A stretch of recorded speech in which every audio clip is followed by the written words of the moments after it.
Hello சுட்டீஸ், இன்னைக்கு ஒரு கதை பார்க்கலாமா?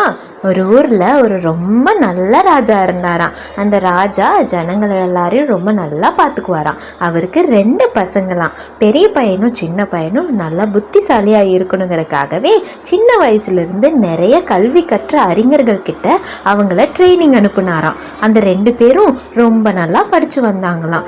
அப்போது ராஜாவுக்கு வயசாகிட்டே வந்ததாம். நமக்கு அப்புறம் இந்த ஆட்சியை யார்கிட்ட கொடுக்கறது?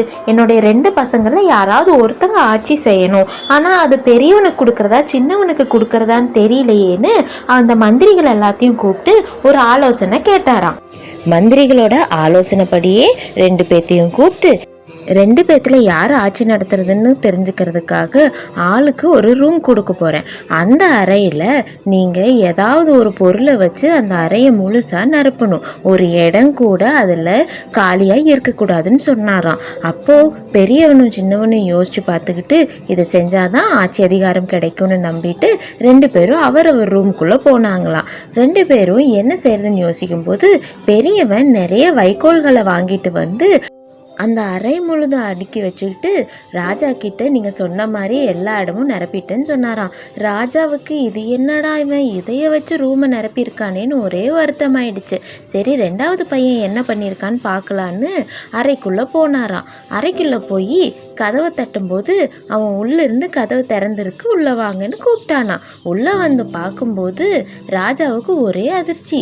அறை முழுதும் இருட்டாக இருந்துச்சான். ஒரு இடம் கூட வெளிச்சமாக இல்லை. இது ஏன் இப்படி அறை முழுக்க இருட்டால் நிரப்பி வச்சிருக்க, என்ன செய்ய போகிற அப்படின்னு ரொம்ப வருத்தத்தில் இருந்தாதான். அப்பதான் ராஜாவுடைய இளைய மகன் ஒரு மெழுகுவத்தை ஏற்றி வச்சானா. அவன் மெழுகுவத்தை ஏற்ற ஆரம்பித்த உடனேயே அந்த அறை முழுக்க வெளிச்சம் பரவச்சான். ராஜா சொன்ன மாதிரியே அறையில் ஒரு இடம் கூட இருட்டா இல்லாமல் எல்லா இடமும் அந்த மெழுகுவத்தியோட ஒளியால் மிளறுச்சான்.